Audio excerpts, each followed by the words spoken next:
It's the 27th of April. Is the Dow likely to fall further? Well, it's a bit difficult to see on this chart, so I'll describe it to you.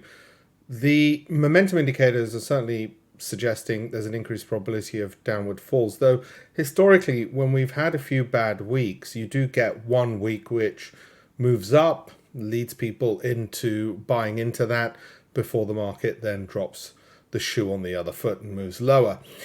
What's most likely in terms of probabilities given the momentum is that it'll go to its recent low of the year so far, which takes it back to where it was almost exactly a year ago as well. And that's the most likely first step. Once that has been hit, then we can reevaluate.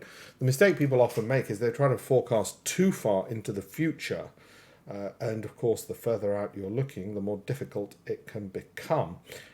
So for the Dow, I'd say I'd rather wait another week, start of the new month, and then make a decision whether I want to invest in any particular stocks, rather than saying that we've already hit the bottom and the headwinds have stopped. I don't think they have, and that's why I've got more dry powder, as you might say. I certainly don't want to be gambling on which stocks and sectors might do well in the next week or month, because that's rather, well, it's gambling and it's rather risky.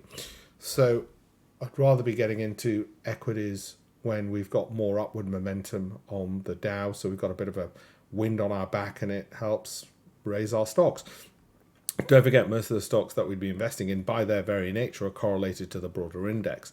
Or put another way, they have, beyond correlation, they have a beta of usually slightly above 1. So for all those reasons, I'm waiting still.